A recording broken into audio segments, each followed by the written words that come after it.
देखिए सवाल है हमारा, राजस्थान के अर्ध शुष्क क्षेत्रों में वर्षा जल संग्रहण किस प्रकार किया जाता है, व्याख्या करें। ये आपको सवाल आपको कक्षा 10 में एग्जाम पॉइंट ऑफ व्यू से काफ़ी इंपॉर्टेंट है सोशल साइंस में, ठीक है। तो पूछ रहा है कि राजस्थान का जो अर्ध शुष्क क्षेत्र है वहाँ पर वर्षा जल को कैसे संग्रहित किया जाता है, इसको पूछ रहा है, ठीक है। तो हम इसको आंसर कैसे करना है, देखिए राजस्थान के अर्ध शुष्क क्षेत्र विशेषकर बीकानेर, फलोदी और बाड़मेर का क्षेत्र है जो पश्चिमी राजस्थान का हिस्सा है। वहाँ वर्षा जल संग्रहण भूमिगत टैंक के माध्यम से होता है जिसे टांका कहा जाता है। इसे मुख्य घर या आंगन में बनाया जाता है। यानी कि अगर आपको बोला जाए राजस्थान के अर्ध शुष्क क्षेत्रों में वर्षा जल संग्रहण कैसे किया जाता है, तो भूमिगत टैंक में, यानी कि ज़मीन के अंदर ही टैंक बना दिया जाता है और वहाँ पर उसका वर्षा जल को संग्रहित किया जाता है और जिसे वहाँ पर टांका कहा जाता है।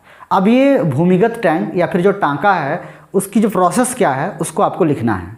तो उसको लिखने के लिए आपको क्या करना पड़ेगा, पहले ये आप इतना लिख लीजिएगा, उसके बाद आप ऐसा फिगर बना लीजिएगा। पहले मैं फिगर में समझा देता हूँ, फिर जो फिगर है उसी को मैंने लिखा है यहाँ पे, ठीक है। तो पहले आप फिगर को समझिए।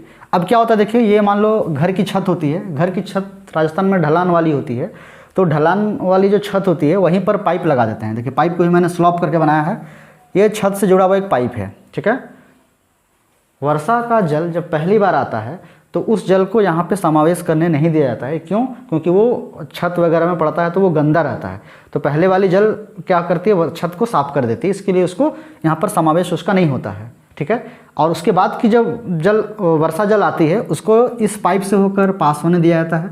और उसके बाद यहाँ पे इस टाइप का एक स्ट्रक्चर है, तो इसको हम बोलते हैं सिल्ट कैचर। सिल्ट कैचर क्या होता है, यहाँ पर चूँकि यहाँ पर पानी को स्पेस ज़्यादा मिल जाता है तो इस वजह से क्या होता है, पानी जमा हो जाता है। पानी जमा होता है यहाँ पर कुछ देर के लिए, और उस वक्त क्या होता है, यहाँ पर जो मिट्टी या फिर और भी कंकड़ वगैरह और भी अपशिष्ट जो भी हैं वो नीचे यहाँ पे बैठ जाते हैं। उसके बाद क्या होता है, यहाँ पर से साफ पानी इस प्रवेश द्वार से होते हुए टैंक में चला जाता है, ठीक है। और हमने पढ़ा ही है कि जो टैंक है घर के आंगन में या फिर मुख्य घर में होता है, और इस टैंक में यानी कि जो टांका में ये चला जाता है। ये संग्रहित पानी है और ये टांका है।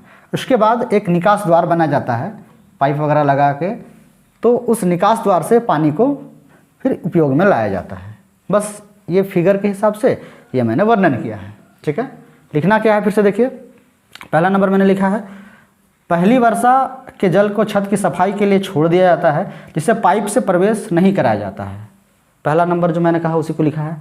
फिर उसके बाद क्या देखिए, छत की सफाई हो जाने पर उसे पाइप पर गुजरने देते हैं। पाइप घरों की ढलवा छतों से जुड़ा होता है। ये पाइप पहली वर्षा के बाद ये जो पाइप है ढलवा वाली छत से उसको जोड़ देते हैं और वो उसको गुजारते हैं। उसके बाद वर्षा जल पाइप से होते हुए सिल्ट कैचर में जमा होता है, जहाँ मिट्टी व अन्य पदार्थ जमा हो जाते हैं। वह साफ पानी प्रवेश द्वार से होते हुए टांका में जमा हो जाता है। यानी कि वर्षा जल आती है सिल्ट कैचर में, सिल्ट कैचर में जो मिट्टी के कण होते हैं वो नीचे बैठ जाते हैं और साफ पानी प्रवेश द्वार से होते हुए टांका में चला जाता है। फिर क्या होता है, देखो संग्रहित पानी को निकास द्वार के माध्यम से अगले वर्षा ऋतु तक पीने व अन्य घरेलू उपयोग के लिए उपभोग करते हैं। यहाँ के जल को पाइप निकास द्वार से हम निकालते हैं और फिर हमको पीना होता है तो पीते हैं, और भी अन्य घरेलू काम है तो वहाँ पर भी इनका उपयोग होता है। तो इस तरह से आप ये फिगर बनाएंगे तो फिगर से आप वर्णन कर लेंगे। अब फिर पैराग्राफ चेंज करके मैंने यहाँ पे लिखा, देखिए क्या है, इंदिरा गांधी नहर जो कि पंजाब में सतलज और ब्यास नदी के संगम पर है, और मतलब वहाँ से हरिके बैराज है, वहीं से इंदिरा नहर निकली है, और वहाँ से पेयजल की जो आपूर्ति है, सिंचाई की जो आपूर्ति है वो राजस्थान को बहुत ज़्यादा मात्रा में होती है। तो जब से इंदिरा गांधी नहर से जल की आपूर्ति होने लगी है राजस्थान को, तब से ये वाली जो पद्धति है, टांका वाली जो भूमिगत टैंक में वर्षा जल को संग्रहित करने की जो पद्धति है वो धीरे धीरे अब क्या है ना, वो ख़त्म के कगार पे है। चूँकि ये परंपरागत बहुत पुरानी ये पद्धति थी राजस्थान में, ठीक है। तो इस तरह से आप लिखेंगे पैराग्राफ चेंज करके।